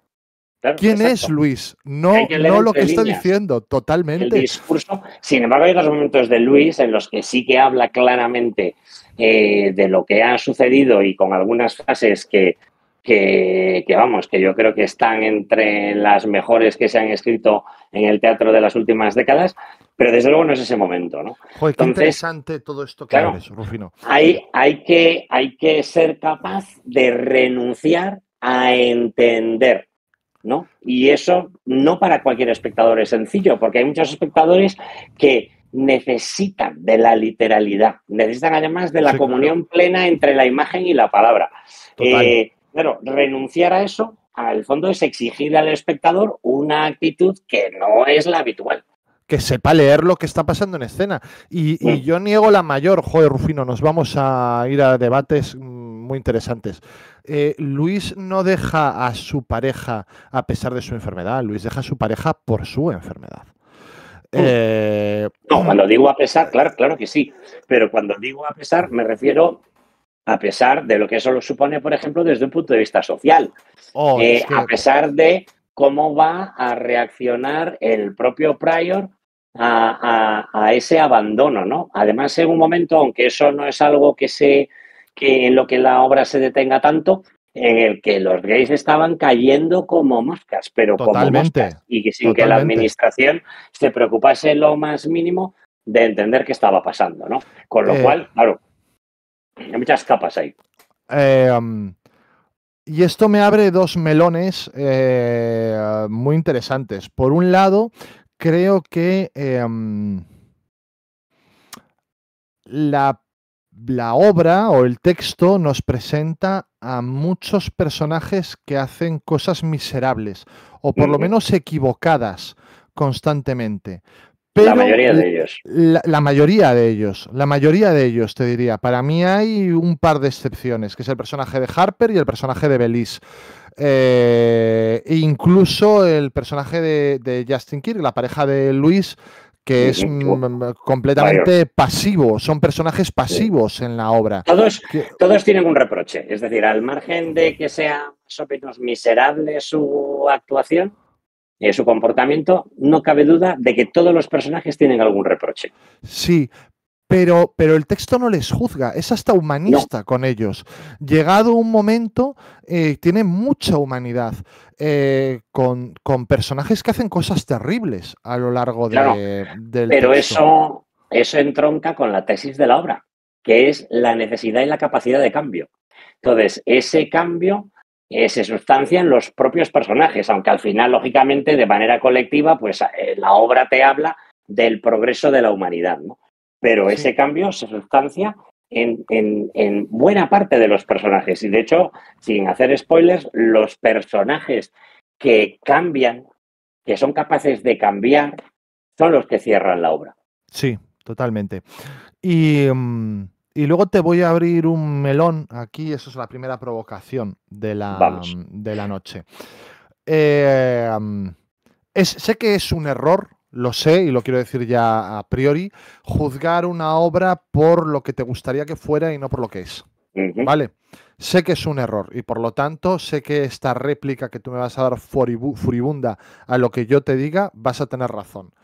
Pero para mí, y quiero que se me entienda bien porque a lo mejor son momentos en los que no se deben decir ciertas cosas, es un error que el personaje de Louis sea judío. Personalmente, creo que es un error. Considero que el autor pierde una oportunidad. Ya tenemos un personaje judío con todos los estereotipos judíos, que es el personaje de Roy Cohn, ¿vale? Tenemos ese personaje ambicioso, ese personaje que se mueve por dinero y por poder. Los estereotipos judíos están ahí. Ya tenemos un personaje mormón en el personaje de Joe, con todos los estereotipos del mormón. Ese personaje reprimido, un tanto ingenuo, que hace daño al resto por sus ideas religiosas que ni siquiera son suyas, sino que son impuestas y que le impiden ser quien es. Qué gran oportunidad pierde Kushner de tratar el greatest hits del catolicismo, que es el sentimiento de culpa, a través del personaje de Louis, que es el personaje que representa claramente el sentimiento de culpa, porque ese es el viaje de él. Él está haciendo constantemente algo de lo que se arrepiente, está dando lugar a sus bajas pasiones, hace algo que no debe hacer y se culpa por ello, él es consciente por ello. Creo que la obra sería más rica si ese personaje fuera católico en vez de judío. Pero es, bueno, a ver, yo no creo que esto sea motivo de una enorme discusión ni de una reacción furibunda por mi parte. Yo creo que, en primer lugar, fíjate, hay un momento en la serie en la que Louis habla con un rabino. De hecho, en ese momento podemos ver a Tony Kushner en segundo plano junto a Maurice Sendak, de hecho. Junto a Maurice Sendak, que me llama muchísimo la atención, porque claro, evidentemente yo no sabía ni que Meryl Streep era la rabino. Sí, la rabino lo hace Meryl Streep. Está muy bien caracterizada. Totalmente. Y está acompañada de otros rabinos, y entre ellos está Tony Kushner y está Maurice Sendak, que por cierto en ese momento estaban colaborando en una ópera, de ahí la presencia de Sendak, ¿no? Pero cuando Louis trata de encontrar una explicación a su comportamiento, que en ese momento todavía no se ha materializado, pero trata ya de encontrar una explicación, un pretexto, una excusa, una justificación. Una excusa, no, claro, quiero decir, no una razón, una excusa, claro, es distinto. El rabino le acaba diciendo, tú lo que necesitas es un cura, vete a confesarte. Tal cual. Claro, nosotros, atención, nosotros los católicos tienen a su favor o se anclan al arrepentimiento. Nosotros nos anclamos en la culpa. Es decir, en el fondo, la culpa, más que un sentimiento católico, es un sentimiento extremadamente imbricado en la cultura judía. Porque al final es verdad que en el mundo católico siempre te puedes agarrar al arrepentimiento, no importa lo que hagas, que al final con 3 Padres Nuestros y 2 Ave Marías se resuelve. Entonces, bueno, esta es una discusión que yo creo que honestamente nos trasciende a los dos. No creo que estemos ni preparados.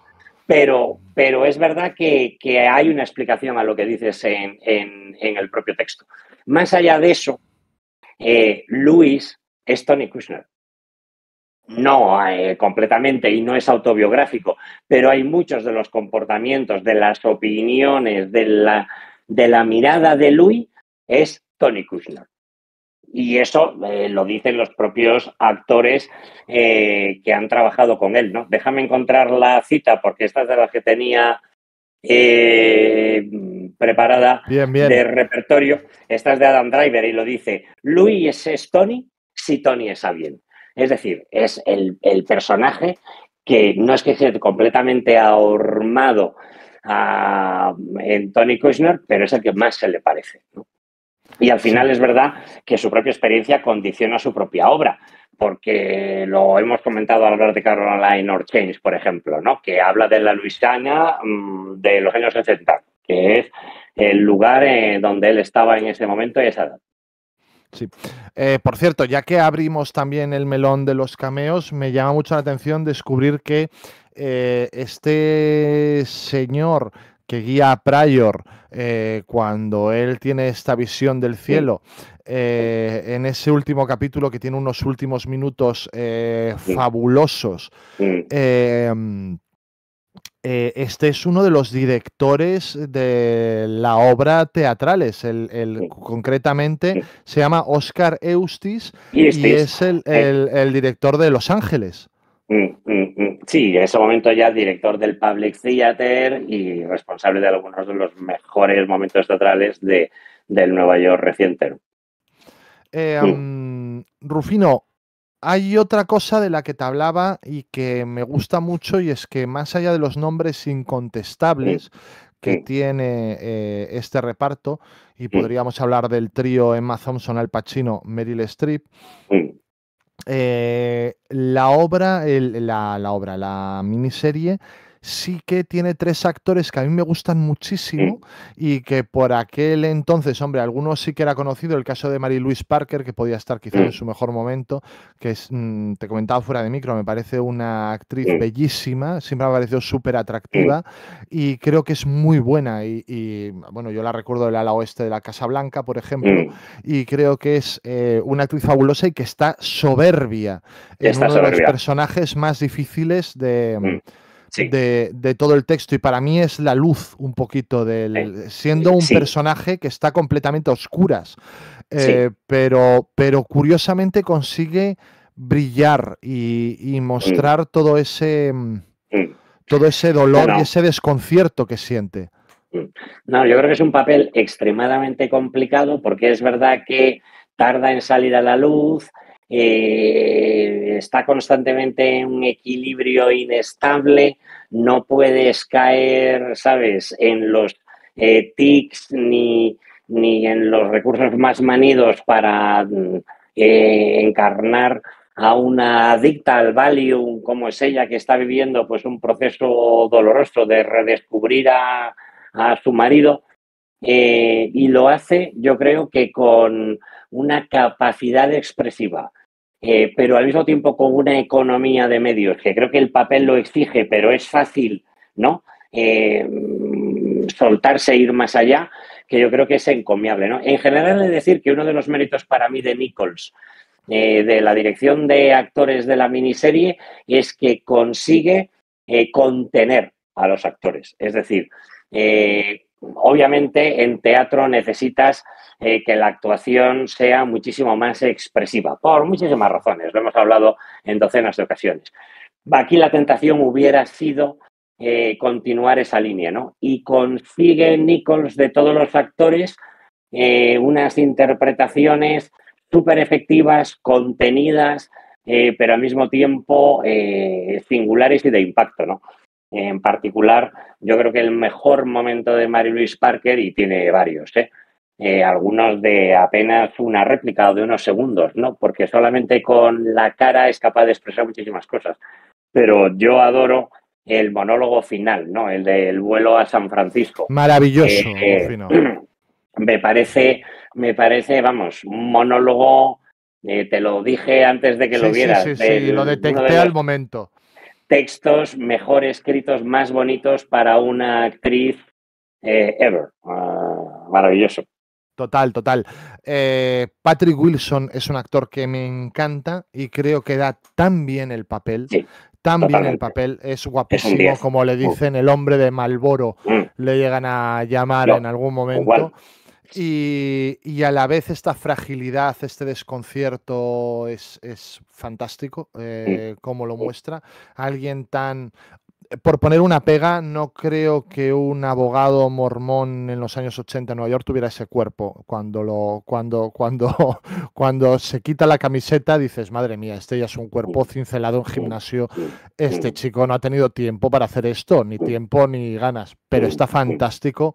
Y creo, si hablamos de contención, que un actor que ha tenido sus mejores momentos en los últimos años, pero que está contenido maravilloso, y creo que es el único que viene del texto teatral, es lo que hace Jeffrey Wright con Belize, que es fantástico, Claro. fantástico. Tiene El único que tantos repite, registros, tantos registros. El único que repite del montaje teatral, y es verdad que en algunos casos el problema ya era la edad, es decir, claro, hasta se plantearon que Stephen Spinella, que había sido durante años y en muchos diversos montajes el prior Walter de referencia, pero ya no tenía la edad para hacer el papel, ¿no? Jeffrey Wright tenía la suerte, además, de estar en un buen momento a nivel de simplemente edad para poderlo hacer, y está extraordinario. Es un papel, además, que yo creo que también tiene muchas capas. Tiene muchas capas. Sí, sí, totalmente, totalmente. Y vamos a lanzar la segunda provocación de la noche. Siempre es un placer, y además yo tengo especial debilidad por él, ver a Pacino. Pero voy a decir, Pacino está más Pacino que nunca, o sea, Pacino hace de Pacino, sin más, te diría, y su personaje es quizá el que menos me interesa. Y su arco quizás sea el que menos me interesa, porque no veo esa progresión, ni esa piedad, ni ese, quiero decir, el viaje que tiene ese personaje. No hacían falta esas alforjas para ese viaje. Tiene un momento maravilloso, que es ese momento final justo antes de que le suceda lo que le suceda con Meryl Streep, en el que no puede resistirse a ganar por una última vez, pero es duro decir esto, y más para alguien como a mí. La serie para mí perdía un poquito de interés cada vez que aparecía Pacino en ella. No, yo no lo comparto. Yo creo que hemos podido ver a Pacino muchísimo más desatado de lo que está aquí, ¿no? Es verdad que el papel de Roy Cohn es un papel, a ver, no deja de ser una perita en dulce, pero tiene sus contrastes, tiene sus momentos también, hasta diría que tiernos, pero no hay que olvidar nunca, cuando hablas del arco del personaje, que es que Roy Cohn representa la antítesis de esta obra. Es decir, es el personaje que se resiste al cambio hasta el punto de que echa de menos los años del macartismo, porque además él se había criado a los pechos de John McCarthy, ni más ni menos, y le reprocha a Nixon haberse reunido con Mao, ¿no? Haber viajado a China, ¿no? Hasta ese punto llega su inmovilismo, ¿no? Con lo cual, claro, es uno de los elementos, no el único, desde luego, pero es uno de los elementos de contraste del texto, ¿no? Representa el inmovilismo, ¿no? Representa la resistencia al cambio, ¿no? Hay gente también en la obra que no es capaz de cambiar, y hay gente que es capaz de cambiar, pero hay gente que no quiere cambiar. Y en este caso, ese rol lo juega Roy Cohn. Y por lo tanto yo creo que tiene su espacio y tiene su explicación, ¿no? Al margen de que da grandes momentos teatrales, pero no solamente de humor, también interpretativos, no solamente de humor, también tiene momentos sorprendentemente tiernos, que te dejan entrever también, ¿no? En cambio, fíjate qué fácil hubiera sido demonizar al personaje de Meryl Streep, cuya primera intervención es durísima y crees que tienes claro por dónde va a ir ese personaje y qué va a ser ese personaje, y ese arco de personaje, un personaje al que sería tan fácil humillar o ver por encima del hombro, o que representara tantísimas cosas malas, el crecimiento de ese personaje a lo largo del texto me parece bellísimo. Claro, Y me claro, encanta. partiendo de una religiosidad extremadamente marcada, ¿no? Pero que yo creo que también ayuda al arco del personaje, como ocurre en el caso de Luis, ¿no? Al final, que esas religiones, yo creo que son mucho más marcadas, ¿no? Que al final los católicos, que yo creo que, en fin, son el medio pensionista del mundo religioso, ¿no? Total, total, los inventores del catolicismo no practicante, que es esta cosa que a mí me fascina. Claro. En fin, Claro. nada, por seguir dándote momentos que a mí me gustan mucho, me encanta esa consulta en la que el personaje de Pryor piensa que está perdiendo la cabeza porque oye al personaje de Emma Thompson hablarle en hebreo. Por cierto, una oración por los muertos es lo que hace Emma Thompson, y que me parece, fíjate, que ahí sí que está presente el humor en un momento terrible, y creo que funciona muy bien y expresa a la perfección y contexto. Quiero decir, contexto, no hablo de contexto, sino con un texto, sin ser especialmente explicativo, te explica cuál es lo que siente o qué es lo que siente una persona que cree que está perdiendo la cabeza en esos momentos. Y me parece un momento interesantísimo y que está muy, muy, muy, muy bien resuelto. Y que no renuncia al humor, una vez más, ¿no? Otra de las No. virtudes para mí de esta obra es precisamente ese, que saltas de la emoción a flor de piel al humor, a la risa, con una facilidad pasmosa. O sea, Sí, sí. en cuestión de segundos estás pasando del llanto a la risa. Y el what the fuck, ¿no? Quiero decir, todas estas apariciones fantasmales que ve Roy Cohn, todo este ángel, el Sueños, ángel las alucinaciones. los sueños compartidos. Hay momentos en los que Nicole se quiere poner lincheano. Ese sueño compartido es fácilmente rastreable hacia Twin Peaks. O pienso, por ejemplo, en el encuentro del personaje de Meryl Streep con la indigente en su primera llegada a Nueva York. También, ¿no? Es puro Lynch en el fondo. Y está muy bien que haya esa alternancia de tonos. No tanto, fíjate, las fugas emocionales del personaje de Mary Louise Parker, que ya juegan en una liga distinta, ni siquiera son lynchianas, son casi berlanguianas, si me apuras. Pero es curioso cómo todos estos tonos están bien recogidos por un solo director, que sabe leer muy bien el texto. Si quieres, pues hablamos un poco de la recepción. El primer episodio, 4,2 millones de espectadores, que le convierte en el show de cable o en el programa de tele por cable más visto de ese año en Estados Unidos. Hablamos de que se convirtió en el primero de los 3 programas en la historia de los Emmy, junto con Schitt's Creek en 2015 y The Crown en 2016, que es nominado a todas las categorías a las que puede ser nominado y a las 4 categorías de interpretación, por lo tanto. Y si quieres, Rufino, podemos tratar un poco lo que yo considero que es los fraudes de categoría, que entiendo que es algo inevitable. Quiero decir, que Pacino gane el premio a mejor actor protagonista y que Streep, sobre todo, gane el premio a la mejor actriz protagonista cuando su presencia, la presencia de su personaje principal no es tan palpable hasta la segunda mitad de la serie, me parece por lo menos raro, discutible. Luego nada que decir a los premios para Jeffrey Wright y para Mary Lou Parker, que creo que son secundarios realmente. Pero si yo tengo que en una obra tan coral hablar de protagonistas, te diría que este texto habla de los personajes de Louis y de Joe, en esencia. Sí, pero bueno, yo creo que también el papel de Pryor es muy importante. Este actor, por cierto, Justin Kirk, está extraordinario. como Sí. también lo estaba Garfield y muchos otros, ¿no? Pero es verdad que no es un chico que luego haya tenido mucho más recorrido, más allá de, yo creo, series, televisión o papeles muy secundarios en el cine, ¿no? Pero la verdad es que ahí destaca particularmente. Yo creo que no se le menciona tan a menudo, pero creo que está brillante.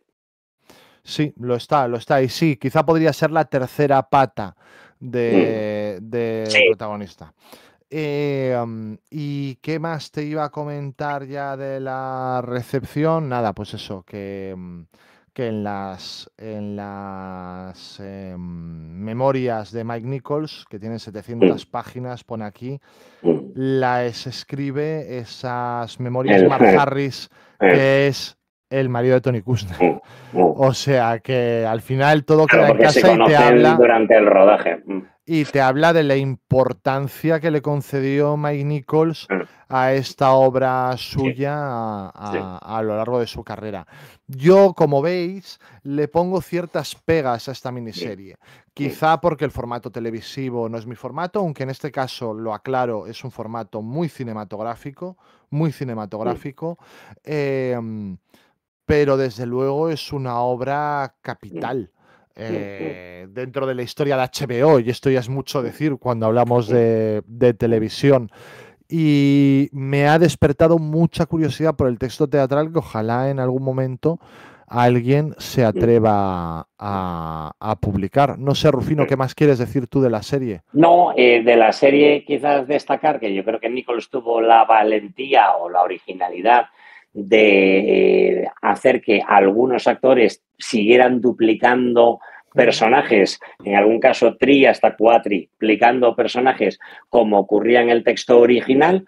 Es un recurso, yo creo que original, desde luego, en el mundo del cine y la televisión, que podría haber obviado perfectamente, ¿no? Pero es una además de las razones por las que Kushner confía en Nichols, ¿no? Porque Nichols desde el primer momento le dice que quiere que los actores sigan doblando, no en la misma medida, porque recordad que hemos dicho que en la obra hablamos de 8 actores a cargo de todos los personajes, se pierde alguno en la serie, en particular en la serie, se pierde el personaje que abre la segunda parte. La primera parte la abre un rabino y la segunda parte la abre el último bolchevique vivo hablando al Politburo para criticar el movimiento de la perestroika, ¿no? Bueno, pues ese último bolchevique vivo se nos pierde en la serie, pero bueno, más allá de eso, es verdad que yo creo que tiene mérito sin que necesitamos buscarle ningún significado especial, ¿no? Porque alguna de las actrices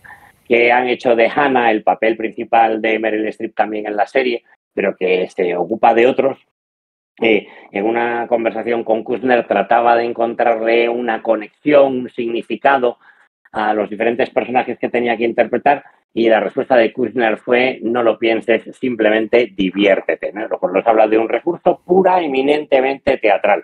Dicho lo cual, hay quien sí ha encontrado algún patrón, ¿no? Porque cuando las actrices hacen de hombre, siempre hacen de hombres con autoridad, ¿no? Pero bueno, dicho esto, hay hombres en la serie que habían sido interpretados por mujeres en el texto.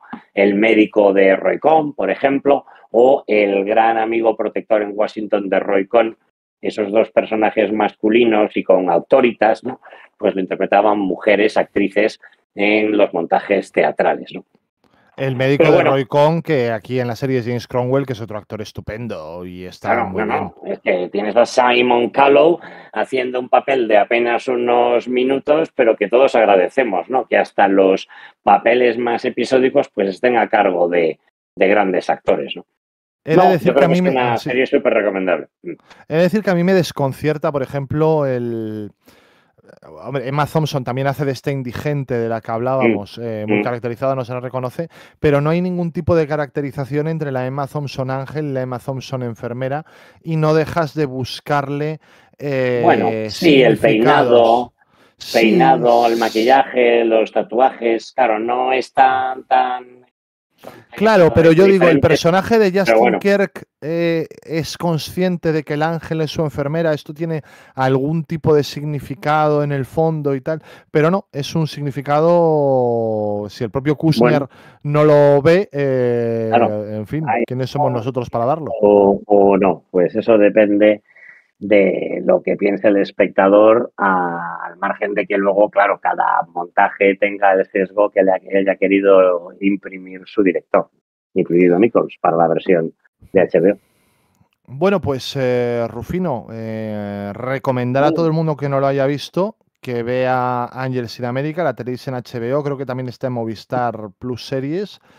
eh, mm, y que bueno, estamos... Déjame, Sí, si quieres, antes de que expliques próximo programa y demás, déjame dar 2 o 3 recomendaciones más para quienes estén interesados en Ángeles en América. Bueno, ya dentro del mundo de, digamos, el teatro de temática gay de los últimos años, ¿no? Pero porque están conectadas con esta, ¿no? Y se complementan. Yo creo que generan un ecosistema interesante. Solo las menciono de pasada, ¿vale? no, lo que Boys, necesites. no, simplemente lo dejo ahí como recomendaciones adicionales, ¿vale? Esto sería un remedo del si te gusta, te gustará, ¿vale? Bien, bien, Eh, bien. Boys in the Band de Matt Crowley, Off-Broadway 1968, nos habla precisamente de cómo era la vida gay hasta la eclosión del SIDA, ¿no? Además hay una adaptación cinematográfica de William Friedkin en el año 70 y una segunda adaptación dirigida por Joe Mantello para Netflix en 2020, que está francamente bien, aunque peca pues de los típicos problemas, digamos, de puesta en escena, valores de producción, hasta gramática tan habituales en esa plataforma, ¿no? Pero bueno, igualmente interesante, basado a esta segunda versión, por cierto, en el montaje de Broadway del 2018. A Normal Heart, a Un Corazón Normal, obra de Larry Kramer, estrenada en Off-Broadway en el 85, en un momento en el que se convierte, de hecho, en teatro denuncia, autobiográfico en muy buena medida, porque explica cómo el colectivo gay tiene que reaccionar, pero ahí también hay disenso frente a la manera en la que la administración está tratando la epidemia, porque claro, por una parte el colectivo no quiere, digamos, ceder o cesar de practicar su estilo de vida, que es lógicamente pues promiscuo y que se consideraba una conquista, pero al mismo tiempo se encuentran que quizás la mejor manera de tener la epidemia pues sea el celibato, ¿no?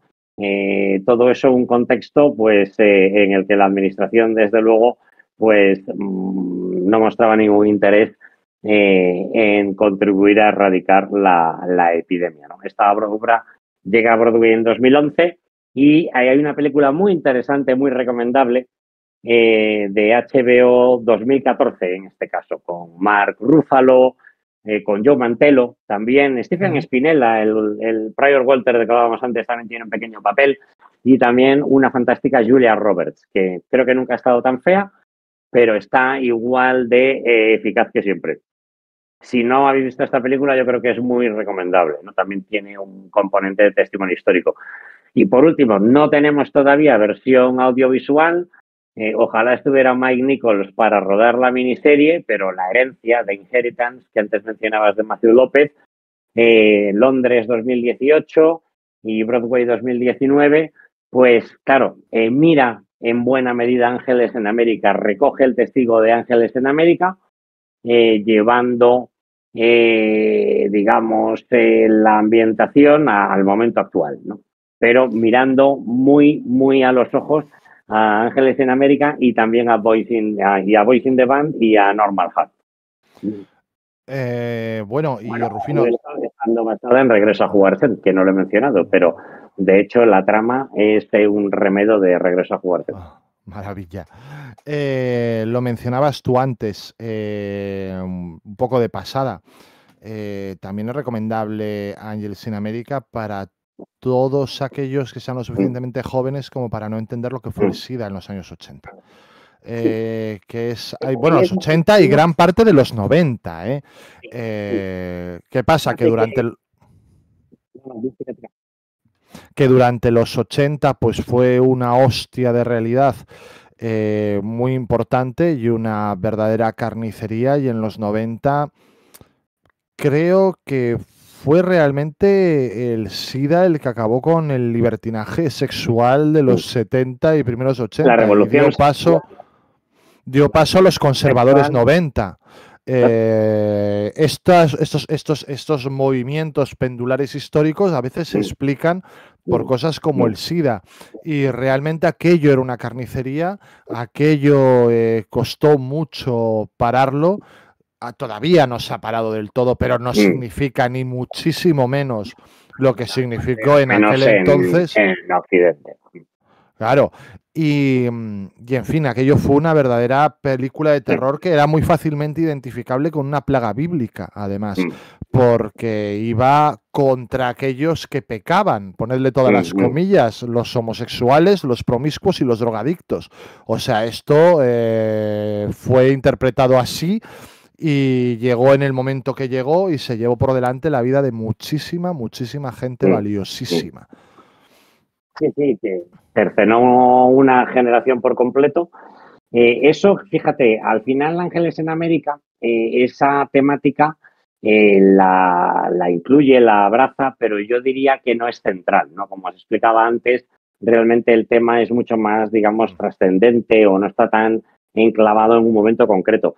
Para entender cómo fue este momento, y a ver, yo al final ya me sorprende que todavía no me hayas hecho ninguna referencia a mi edad, pero desde luego, claro, en fin, yo era un adolescente, en fin, ya en edad de procrear, cuando todavía, pues esta era una amenaza muy considerable, ¿no? Ya empezaba a haber, por supuesto, ya había una cierta concienciación, ya empezaba a haber algunos tratamientos, pero claro, lo que hoy es un tratamiento de una pastilla en este momento era de docenas, ¿no?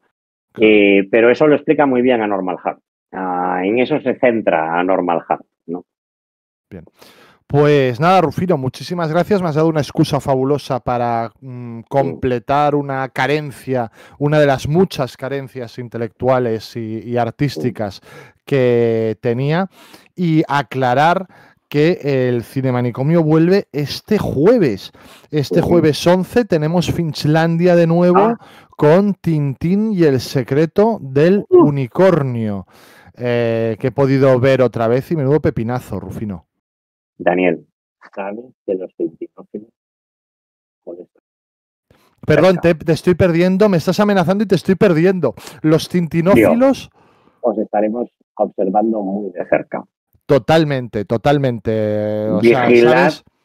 Vigilad lo que decís el jueves. Yo ya me he documentado muy bien y pienso dejar en buen lugar la obra de Goscinny y Uderzo el